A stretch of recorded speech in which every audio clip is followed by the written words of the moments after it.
Hello and welcome. Thank you for taking a few minutes to join me on this path to accelerated sales growth. My name is Fred Wookerfanning. I'm the principal at Jacob Schmidt Associates, a Denver area sales firm. I'm an experienced business owner, salesperson, sales manager, and trainer. I have over 20 years of sales experience, including leading large sales growth in both B2B and B2C organizations. I'm also a technology expert. I've used 8 different CRM programs. I've selected and implemented CRM systems, CAD systems, and ERP systems for a number of organizations. I have over 15 years of experience building and maintaining websites as well. Great news, there's no arm twisting here. We use what we call a mutual opt-in process, so everyone is comfortable every step of the way. Who hires us and why? Smaller businesses usually can't afford a top dollar sales manager, so they try to get by.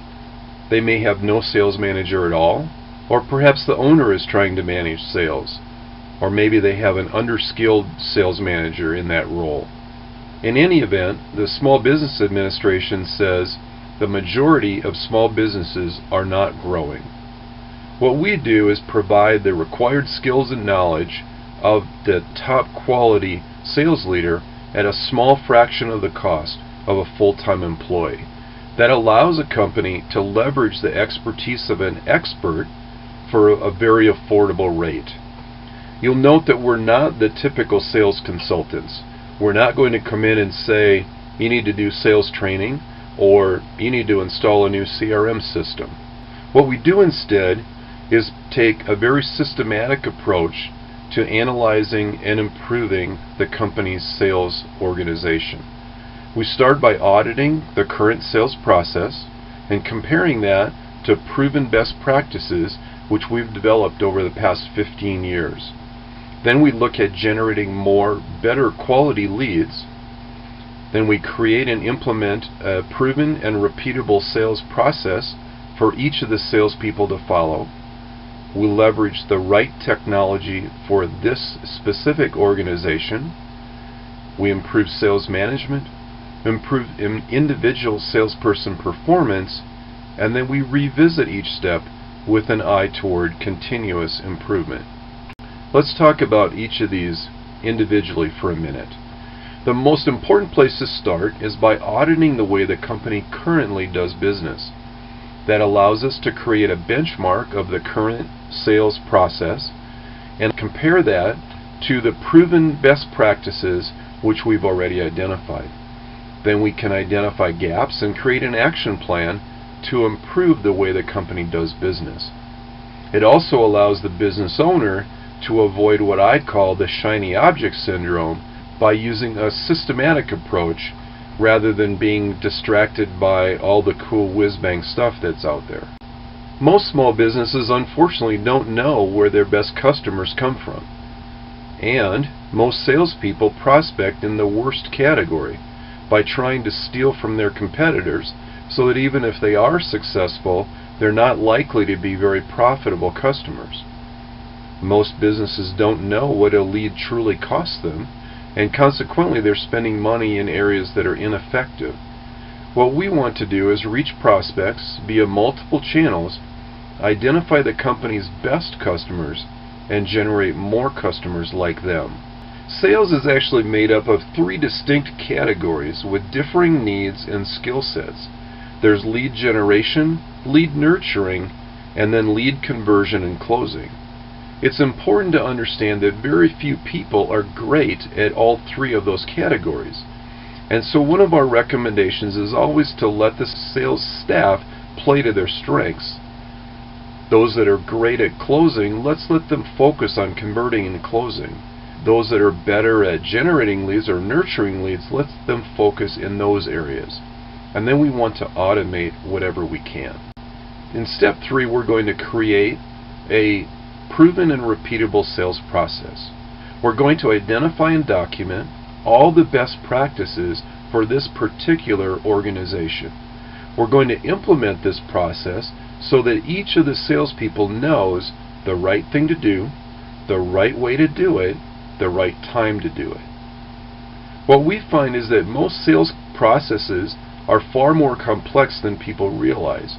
This allows many different places for prospects to enter the sales funnel, and it unfortunately also allows many different places for a prospect to fall out of the sales funnel.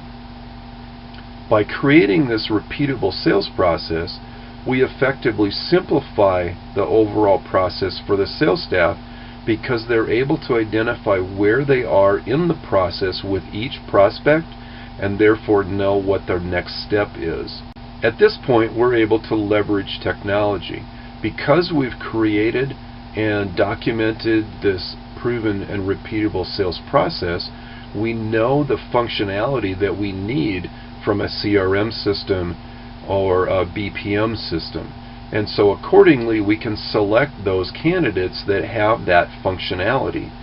Then we can focus on the second priority, which is the user experience, and make sure that it's easy to use and all of those things. And then we can look at the third priority, which is how well it integrates into existing systems. Then we'll look at sales management. Sales management is a vital skill position, much like the quarterback on the football team. According to an InsideSales.com survey, sales managers making less than $75,000 a year return on the average only 58 cents on the dollar to their company. In other words, it literally costs the company money to have that ineffective sales manager sitting in that chair. On the other hand, sales managers making over $150,000 a year return on an average of $1.52, which means they're making money for the company. What we do is allow the company to leverage the expertise of that top dollar professional at an affordable price. We create the right key performance indicators, create the right accountability, coach the right activities at the right time so that we gain the results. Then we can focus on individual salesperson performance. Now, having implemented this best practice sales process, we've already improved their performance because they know the steps they need to take to lead the prospect through the funnel, and they know where they are in the process. So now we can coach to the specific needs of the various individuals.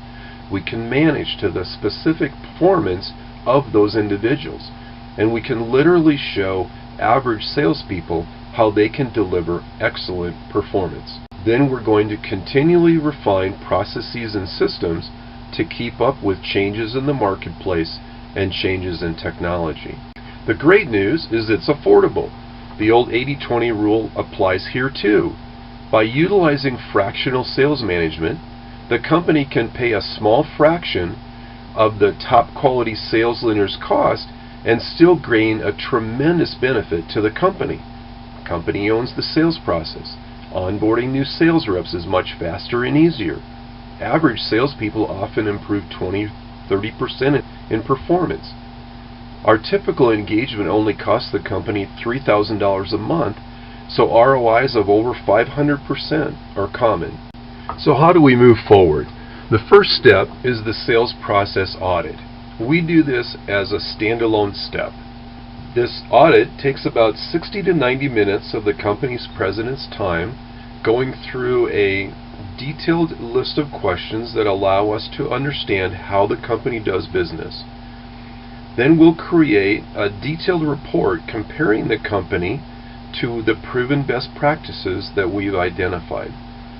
In the report, we'll make key recommendations on opportunities, risks, and how we suggest the company move forward.